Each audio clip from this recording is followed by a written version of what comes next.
Good afternoon, everyone. Welcome to this latest Industry Leader live recording. I'm delighted to be talking to somebody this afternoon who's relatively new to the service department world. Dominic Sherry has recently joined Flying Butler Apartments as Chief Executive Officer and will be responsible for leading the company as it continues with its ambitious portfolio expansion and development plans. Dominic, good afternoon to you. Good afternoon, and good afternoon, everybody.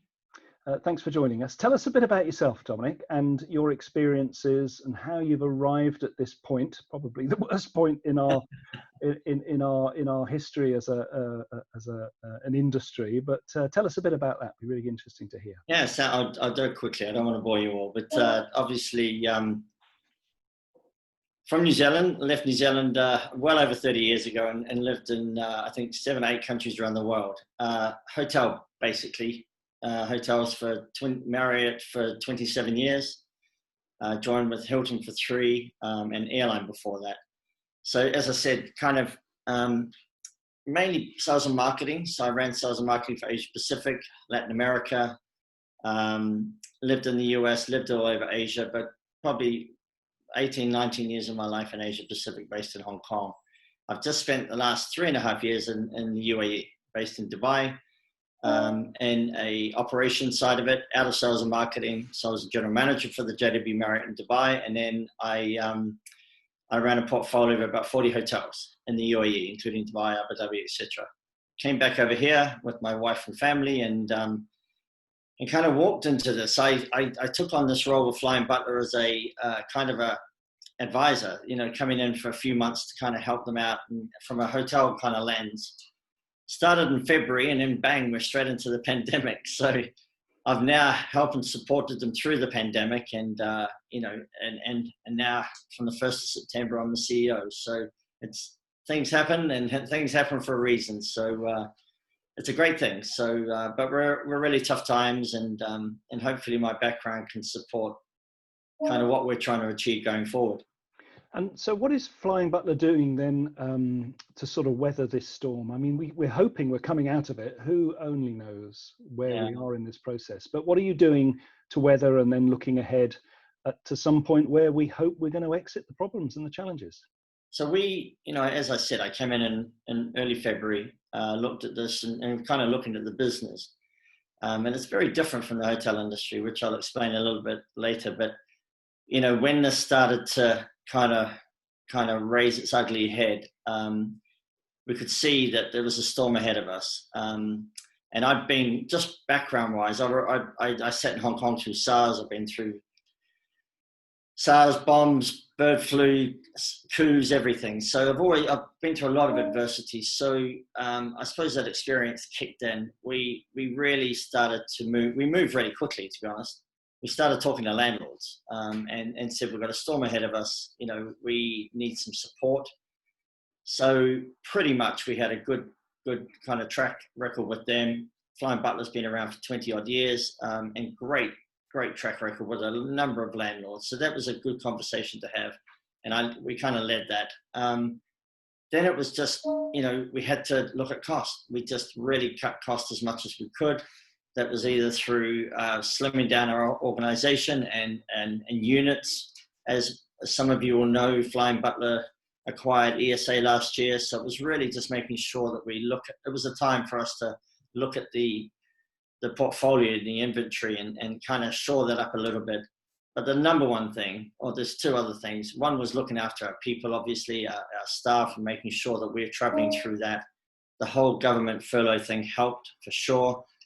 But the number one thing was just sticking and staying close with customers. So, that was my background. And so we just kept working through customers. And we were lucky enough to run 50 to 60% occupancy through the whole pandemic so far. So, but that was hard work. It wasn't easy. We're still not out of it. I don't think anybody's making money nowadays. But, we've got a long-term strategy. But it's been a tough time. But we're not through it, especially with the second possible wave here in the UK. But I'm very proud of what we've achieved in the last 5 months, 6 months as a team to get to where we are today. And what do you think the biggest opportunities are out of this? So these things always sort of give us a different way to reflect on our industry and how we focus on the challenges, which we always do, of course. But I mean, looking further ahead, it's really important that we see these opportunities. What do you see coming? What do you see the experience, in your experience, what do you see the opportunities are? And especially from a hotel background and your experiences within the things you were talking about with SARS and so forth. Yeah, I think through adversity, there's always opportunity. And I've always believed that, and I've lived that. There's opportunities through this. We're growing. We've just signed over 100 units in the last 2 months, and we've got a great strategy for growth going forward, but we're very cautious on our growth. We want to be in the right locations. I think the industry will be a little different. Looking at service department industry versus hotels, there's a lot of similarities, but I've got a lot to learn in the service department industry. But I think from a customer lens, I think it will be a little bit different. I think security and safety will be a paramount in the near future. But I'm an optimist. I think things will get better. It will take a little bit more time. It wasn't a SARS. SARS was a lot short and sharp, and we're out pretty quick. This has been prolonged. But people want to travel again. They want to meet people. They want to get back to business. They want to get back in their offices. They don't want to be doing what they're doing today. So the pent-up demand typically is real, and I believe that will come. It's just going to be when, and we're just looking for those signs. But the landscape, I think, will look quite differently. As I said, I've got a lot to learn in the service department industry, but my history says that business will be back, and that pent-up demand will be there, but it's just going to be when. We talk to a lot of business travel associations and representative organizations that are working in the business travel world. And we hear that a lot of the challenges facing the need for the mobility industry and travel industry to get back going again is confidence. I mean, you've talked about that. I think that's very important. But what do you see as an industry from your relatively short time in the service department world? What do you see as a real advantage that service departments have over other sort of traditional styles of accommodation in order to get that trust? I actually know a little bit about the service department industry in Asia. It's very mature in Asia Pacific. Obviously, you've got your Ascots, your Oakwoods. US, obviously, I lived in the US. That maturity is there. I can't see it as mature in this part of the world. And that's not a negative comment. I just don't see that maturity. So the awareness of service department, I think, needs to increase. I think we have a definite, what excites me about this role is the opportunity for service departments.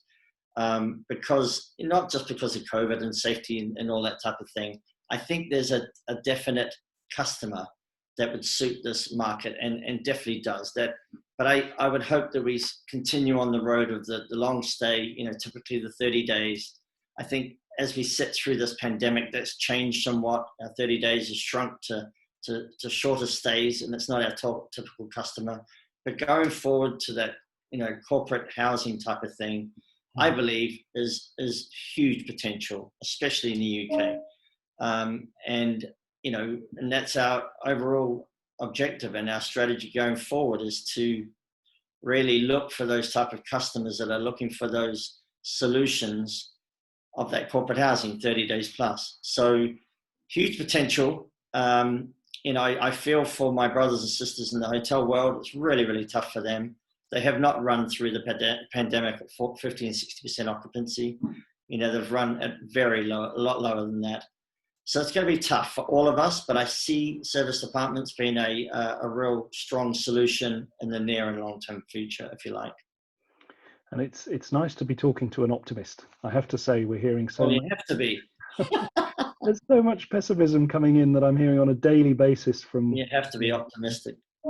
So well done for that, and it's really positive hearing you talk about the future. I mean, what are your thoughts? What are you planning for? How long is this going to last? When is a vaccine coming? When is the business travel world going to start traveling again in earnest, in your opinion? Well, we had hopes a month ago that we were kind of climbing out of this in September, October, November, and I've got a lot of industry friends that are CEOs of banks and corporate organizations around the world, and there was a little bit of that, these little grass shoots. Now, in the last 2 weeks, that's kind of quashed that a little bit. So I think short term, we're still riding the storm out. We're still in the storm. It's very difficult to kind of see where that light at the end of the tunnel is, but it will come back. I believe it will come back. That pent up demand is real. People need to meet each other. I think kind of corporate meetings may be really dented going forward. I think that's going to be difficult. But in saying that, we need exhibitions. We need people to get together. We need that type of business. I think corporations are going to be more stringent on health and safety. You know, anybody jumping on a plane now is going to have that wife or husband at home saying, "Are you sure you have to go?" You know, so people are worried about that. So I think short term, we're going to have this whole COVID kind of cloud over us, but long term, it's amazing how quickly people forget, you know, and hopefully as we get through to 21 into 22, 23, you know, we'll look back at this time and think, oh my God, that was tough. But, you know, I am optimistic, but it's just going to be timing. And I do believe people will get back in the air. They'll start traveling again. A vaccine is going to be crucial. And, you know, hopefully we get to that point at some stage. But, you know, we've just got to keep plugging away. And I know, you know, talking to a number of people in the service department industry in the last few months, a couple of months, is, you know, people are determined to get through this. And so, and I congratulate you as an organization that, you know, you're trying everything you can to keep people together. And it's important. We've got to work this out together. So yeah, it's going to be an interesting ride. And I'm looking forward to, I've jumped over the fence, but I'm looking forward to being part of this industry and kind of, you know, helping, supporting it as we go forward. So, well, it's great having you as part of our community. Thank you very much, Dominic. Really appreciate your time today, and I'm sure that we'll have opportunities to catch up properly in person at some networking hopefully, or something like that. So really appreciate your time. Thank you very much indeed. And best of luck to you all. Thank you.